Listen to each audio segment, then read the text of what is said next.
Halo, saya Dewi, perwakilan dari kelompok kewarganegaraan kelas C akan memenuhi tugas akhir mata kuliah ini. Di sini saya bersama teman-teman untuk diwawancarai mengenai kekerasan seksual. Namanya siapa, Kak? Yula. Aku Sela. Oke, langsung aja kita ke pertanyaan pertama ya. Kalian tahu nggak sih tentang kekerasan seksual? Terus apa itu kekerasan seksual? Oke, jadi menurutku kekerasan seksual itu suatu perbuatan yang jelek ya pastinya, dan itu tanpa persetujuan korban. Jadi korban itu nanti pasti psikisnya kena, mentalnya kena gitu sih.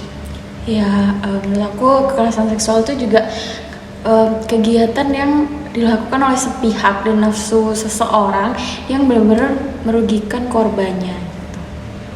Bener banget. Terus yang kedua, kira-kira apa sih yang memicu terjadinya kekerasan seksual itu?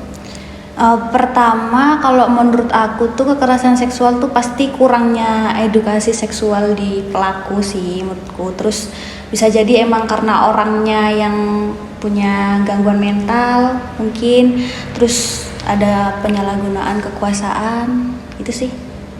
Kalau menurut aku, ya pastinya itu bukan karena pakaian seseorang ya, karena itu adalah nafsu dari seseorang, dan ya itu sih kurangnya edukasi dan pendidikan dari orang tersebut. Benar, jadi bukan salah korbannya ya kekerasan Benar. seksual itu terjadi gitu. Apa aja sih dampak kekerasan seksual buat korban? Menurutku dampaknya pasti mental sih ya pertama yang kena. Jadi dia sama, mungkin kalau korbannya perempuan ke laki-laki itu jadi trust issue gitu sih. Iya sih, dan kalau lebih parahnya itu pasti kena ke fisiknya dia kan, dan dia kayak pasti psikisnya juga kena, nanti berkelanjutan gitu. Jadi benar-benar merugikan korbannya. Dan bahaya banget ya. Bahaya banget ya. Kira-kira kalian pernah nggak lihat kekerasan seksual di lingkungan kalian? Pernah. Kalau aku sendiri belum pernah. Pernahnya itu, setelah itu apa yang kakaknya lakukan? Kalau aku pertama tahu sih korbannya sih ya, aku tenangin dulu sih pertama pastinya, kan kasihan, pasti dia lama-lama trauma kan, pasti kena mentalnya dia, itu sih. Pastinya kalau aku ya tenangin korbannya, terus kalau bisa dilaporin ke pihak berwajib ya, karena itu bakal jadi ke korbannya tuh bakal berkelanjutan gitu. Jadi harus dikasih hukuman yang emang setara gitu, setimpal gitu.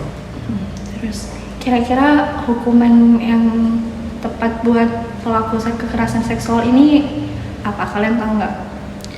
Kalau aku taunya tuh di penjara 4-15 tahun.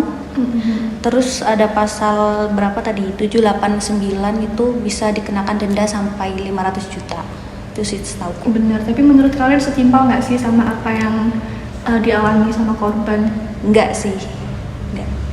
Kira-kira kalau dari kalian sendiri, hukuman apa yang bagus buat dikasih ke pelaku kekerasan seksual, entah itu cowok atau cewek? Kalau cowok mungkin bisa hukuman kebiri ya, biar kayak jerah juga, biar jerah, dan bisa jadi contoh buat orang-orang lain gitu. Kalau misalnya hal itu tuh hal yang serius gitu, jadi nggak bisa disepelein gitu. Terus bisa sih sanksi sosial itu pasti sanksi sosial yang berkelanjutan lah kalau bisa, atau enggak penjara seumur hidup lah ya. Benar-benar. Terus satu lagi terakhir buat kita cewek-cewek, menurut kalian apa yang harus kita lakukan untuk mencegah terjadinya kekerasan seksual itu kalau misal itu terjadi ke diri kalian? Kalau menurut aku pertama ya, kita nggak perlu mikirin pakaian atau apapun, karena yang namanya pelaku tuh pasti tidak punya otak kan ya.